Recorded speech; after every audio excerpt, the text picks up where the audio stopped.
lan nga bëgg yow laay waxal lan nga bëgg est-ce que di ngay toog rek di xalaat li nga bëgg am ci sa àdduna wala da ngay toog di xalaat li nga gën a ragal mu arrivé la ci sa àdduna parce que ñu bari xam nañ li ñu bëgg xam nañ li ñu ragal waaye li xew moom mooy li ñu ragal li moo ëpp doole li ñu koy xalaat moo ëpp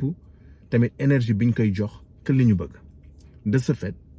li ñu ragal noonu wala li nga xam ne situation bi nga xam ne moom la ñuy dund tamit te neexu leen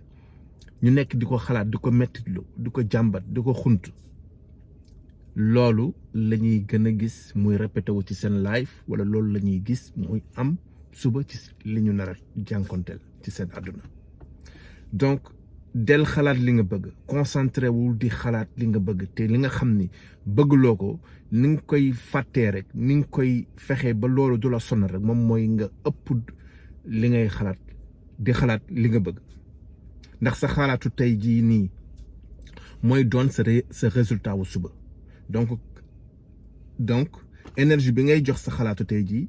dee ci bàyyi xel bu baax boo del tamit prêter attention ci xalaat yi nga xam ni moom moo ëpp li ngay xalaat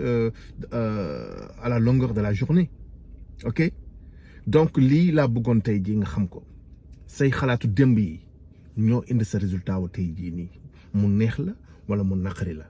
ok bu fekkee lu neex la nga koy dund nga kontaan ci bég ci continuer ci xalaat yooyu soo buggee di gën a dem ci kanam di gën a dund situation bi ngay dund ok lii dafa doon loo xam ne dafa am incompréhension si lii parce que mën na doon loo xam ne mosoo ko dégg mën na doon loo xam ni mosoo koo xalaat waaye li ma lay wax rek bu la neexee nga accepter li ma wax bu la neexee nga rejeter ko waaye li ma la bëgg xamal rek moom mooy bul ko négliger mukk parce que ab nit dëgg kuy xalaat dëgg bu déggee loo xam ne mosu koo dégg wala loo xam ne mosu cee xalaat buñ ko indilee tegal ko ci table bi balaa mu koy rejeter wala mu koy accepter na toog mu xalaat ci bu baax xool comparer ak ci life am wala mu essayer ko xool ndax loolu dina ko jox résultat bi nga xam ne moom lañ ko ci wax waaw man maa ngi tudd Khadim Gueye Positive Mindset li ma bëgg rek moom mooy yee ci yow loo xam ne mi ngi nelaw te bu yeewoo nga nekk foo xam ni wala nga am loo xam ni amoo ko woon ci sa àdduna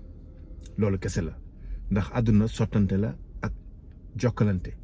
donc mun naa xam dara loo xam ni tey jii essayé naa ko mu dox mu wëkk te lii may wax nii du man maa ko créé lii c'est des lois yi nga xam ni boo gëstoo demal nga xool loi de l'attraction ak